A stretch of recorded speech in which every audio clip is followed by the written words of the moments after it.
On the show today, I have Paul Weisser. He is a writer and an editor, and he joins us today. How are you, Paul? I'm very good, thank you, Evan. So tell us about you. I mean, you're obviously a very accomplished person. You have several degrees from different high achieving schools like the University of Berkeley, University of Chicago, Harvard Law School, and Cornell University. Tell us about you and your background.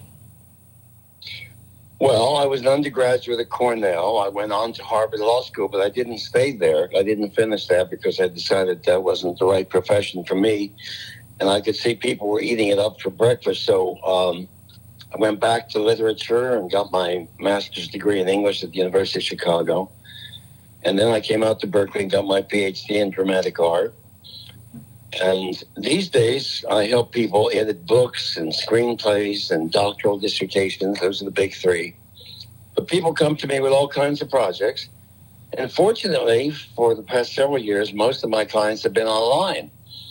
So this pandemic hasn't really affected me, thank God, financially. Good. And what would be, because I know you do talks like on metaphors and other things. What would be your metaphor for this current pandemic? My metaphor for this, well, I've written a screenplay about, it's based on a woman's true story that she came to me with. She drove across the United States in 1918 in a Model T Ford with a girlfriend. And World War I was still raging, but the relevance to today is that the Spanish flu was raging, just beginning to get off the ground. And it's suddenly given my screenplay a new relevance because here we are with this pandemic, which is acting very much like the one in 1918. That one came in three waves. The first spring wave was bad, but the worst one was in the fall. And then there was one more in the winter. And San Francisco was, by the way, very good about it. Philadelphia decided to have a war bond parade, and everybody got sick and many people died. San Francisco was smart, and they listened to the doctors and didn't do that. Unfortunately, they thought the second wave was the last one, and there was one more, and then they got some people in San Francisco. But the screenplay is suddenly having a relevance I never anticipated. Yeah. So what do you say to those who say this pandemic is maybe overblown because when you look at the data, the numbers don't really reflect anything like the Spanish flu. People are definitely dying, but maybe shutting down the economy isn't such a great idea. What do you think about that?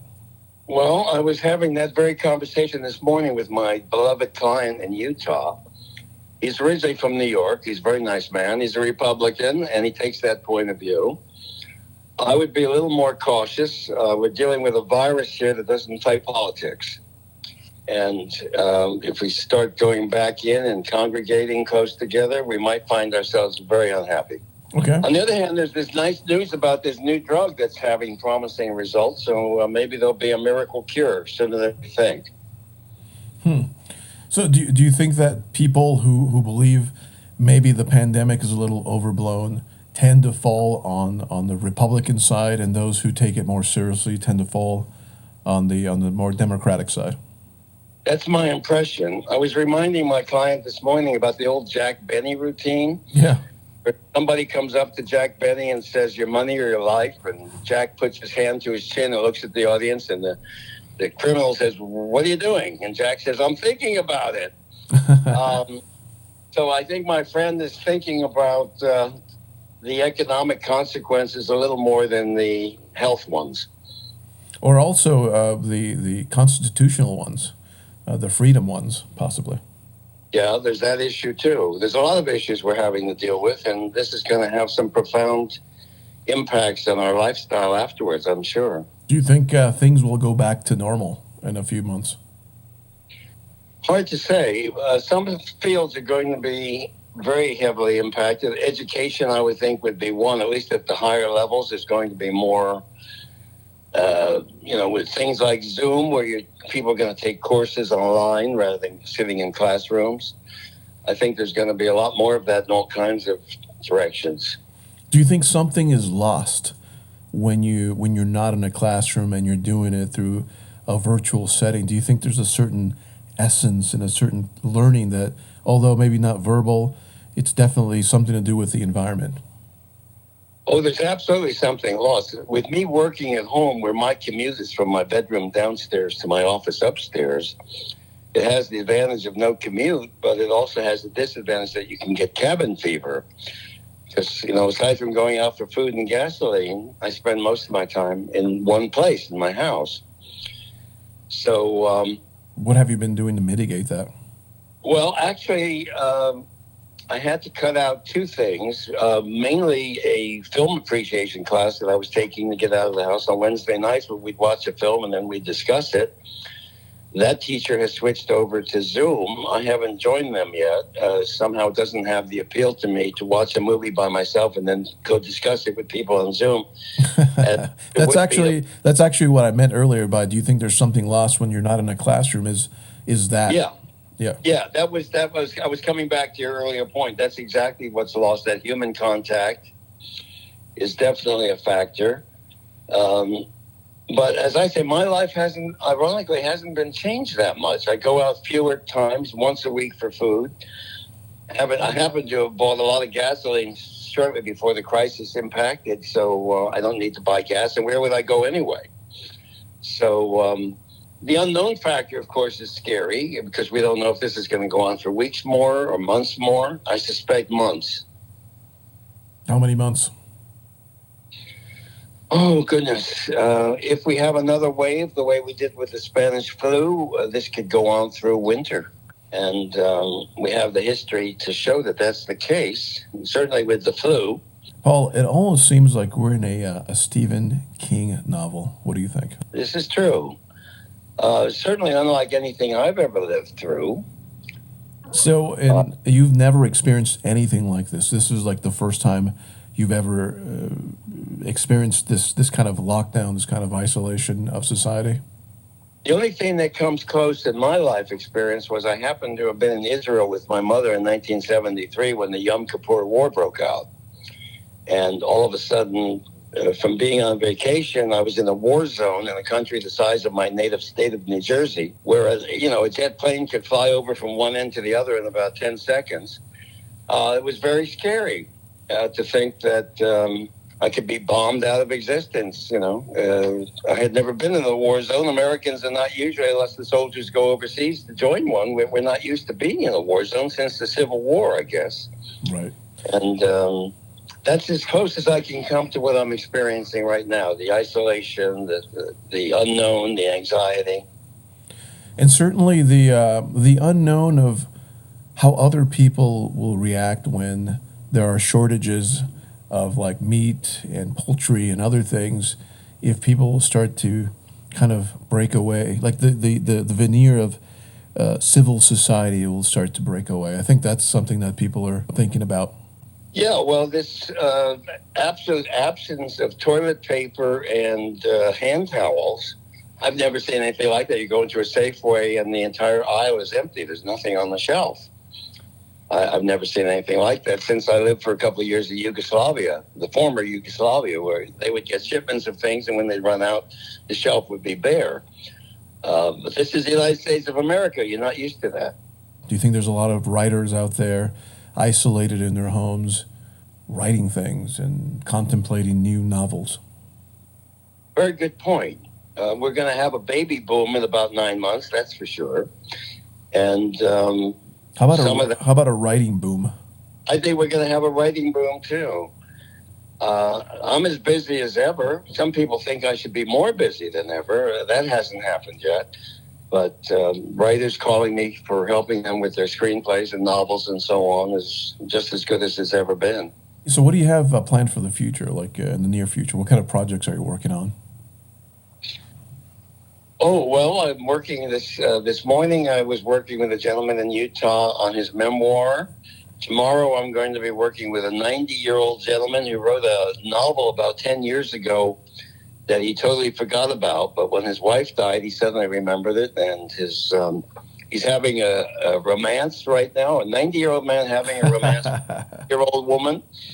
and who happens to be a writer. She is, and he showed her the manuscript, and she said, "Hey, this is terrific. You should get this professionally edited." So I'll be working with him tomorrow. And there's a woman in Louisiana who's writing a history of her family with all kinds of things that were written in the 19th century, which is fabulous to see how life changed so much in 100 years. And what people did for entertainment, like go shopping, once a year. The kids would look forward to going into town to buy clothes once a year. I mean, it's like a different planet.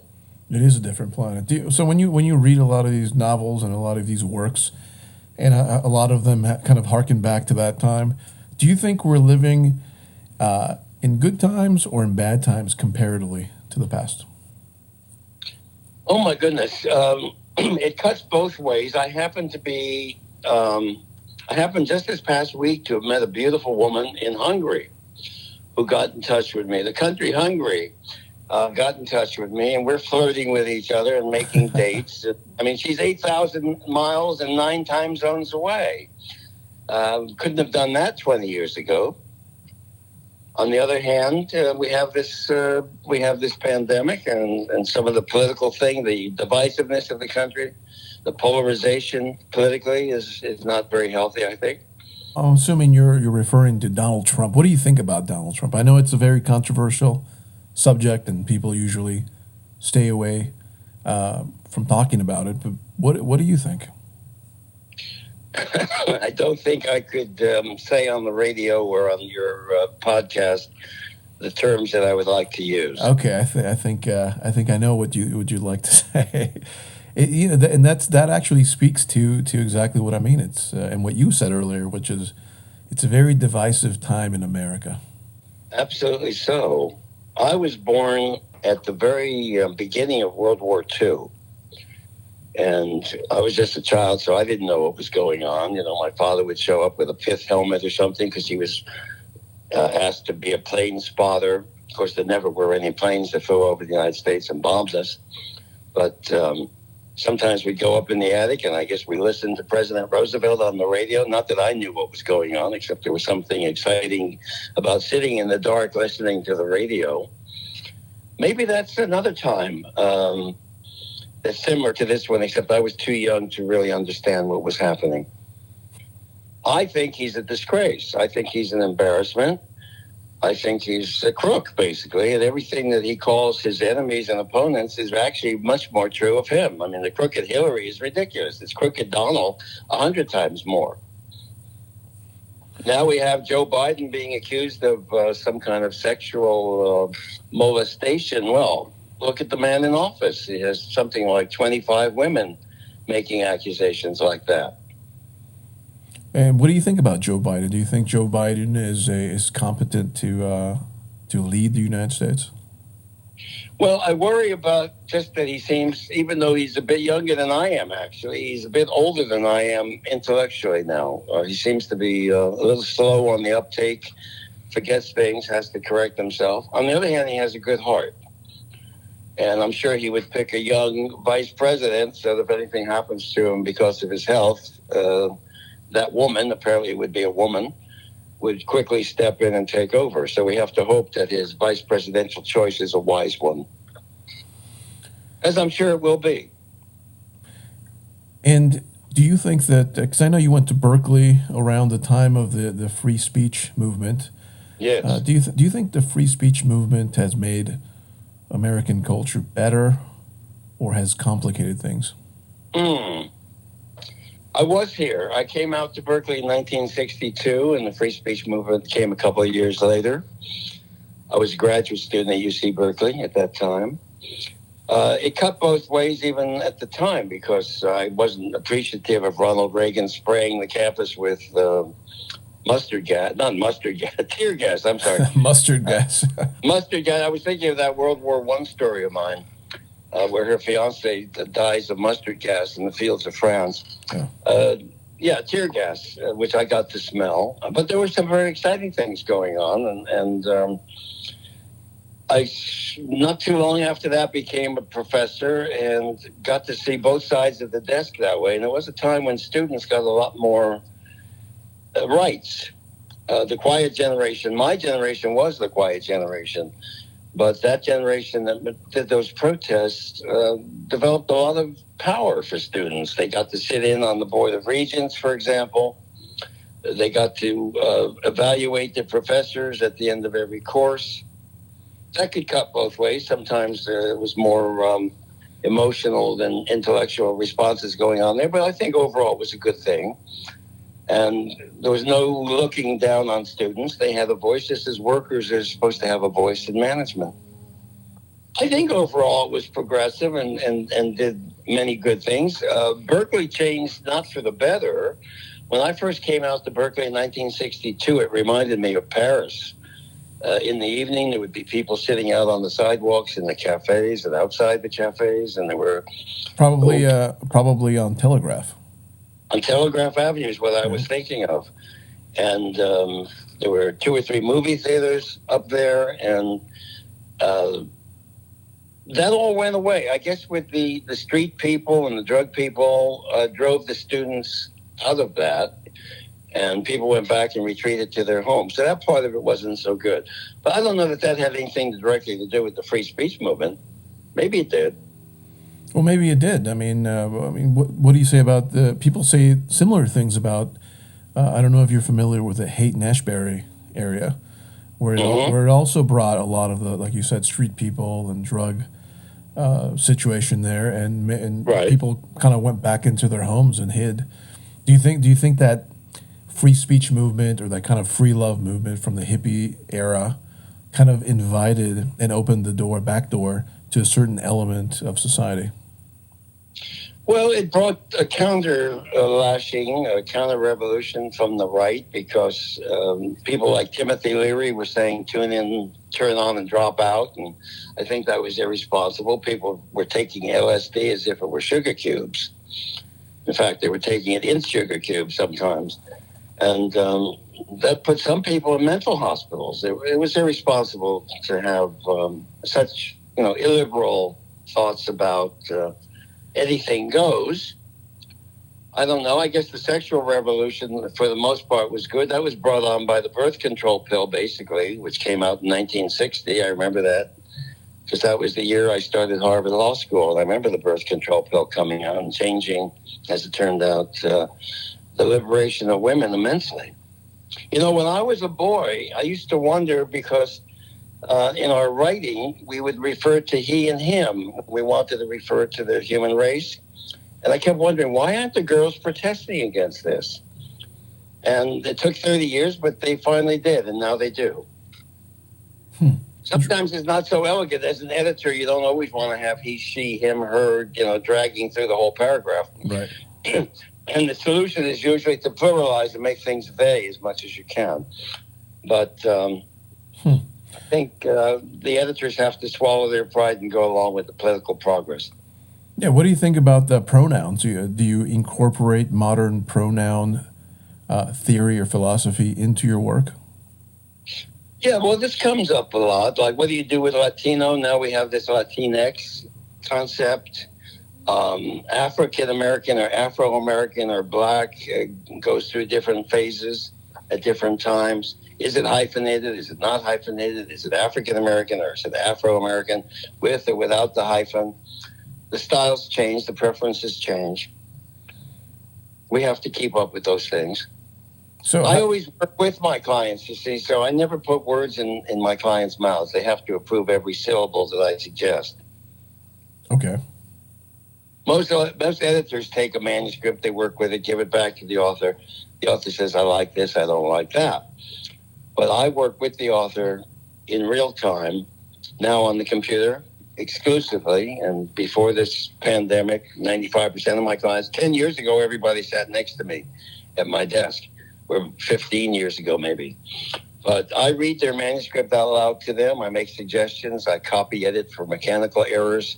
I ask questions. I make suggestions. And nothing goes in that they don't approve. Now, Paul, someone who's never published a book and who's interested in publishing a book, what are the steps that they must take in order to accomplish that? Well, it depends how big an audience they want to reach. If they want to get into a big publishing house, they're going to have to get an agent, because these days the publishers are not reading manuscripts that are sent to them directly. At least most of them aren't. They're using the agents as filters. They don't pay the agents. The client doesn't pay the agent. The agent makes his or her money by getting 15% of the royalty. In fact, if they sell the book to a publisher, the publisher sends the royalty checks to the agent. Agent takes out the 15% for himself or herself and passes on a check of 85% to the writer. So that's with the big publishing houses. Of course, you also have medium-sized and small publishing houses, and the revolution is that you have self-publishing. I edited a newsletter at one time for a retirement community out in Walnut Creek called Rossmore, and they had a writers group, and I edited their newsletter for 5 or 6 years. And I got into a concept where every issue, which was once a month, was devoted to a famous author who had self-published. I was amazed how many there were. Mark Twain, Benjamin Franklin, some of the biggest names in writing had at one time or another self-published. And in fact, Mark Twain started his own publishing house because he didn't like the money he was getting from the publishers. And as a publisher, he published the best-selling book of the 19th century, which was the memoirs of Ulysses S. Grant. Yes. And I believe the second book he published was Huckleberry Finn, which I believe was the second best-selling book of the whole 19th century. But anyway, there is self-publishing now with the computer. A lot of my clients will self-publish, and when we finish with the editorial process, we kick over from Microsoft Word to Adobe InDesign, and I can make your book look like it came out of Random House. Yes. There's nothing we can't do, with the computer now. So how long does it take for you to edit something? Well, that depends on several factors. First of all, how long is the manuscript? That 90-year-old man brought me a 600-page novel. Somebody else might bring me a 150-page book on something. So that's one factor. Another factor is how much work needs to be done to make the writing good enough for publication. So there's a whole spectrum out there of gifted or non-gifted authors.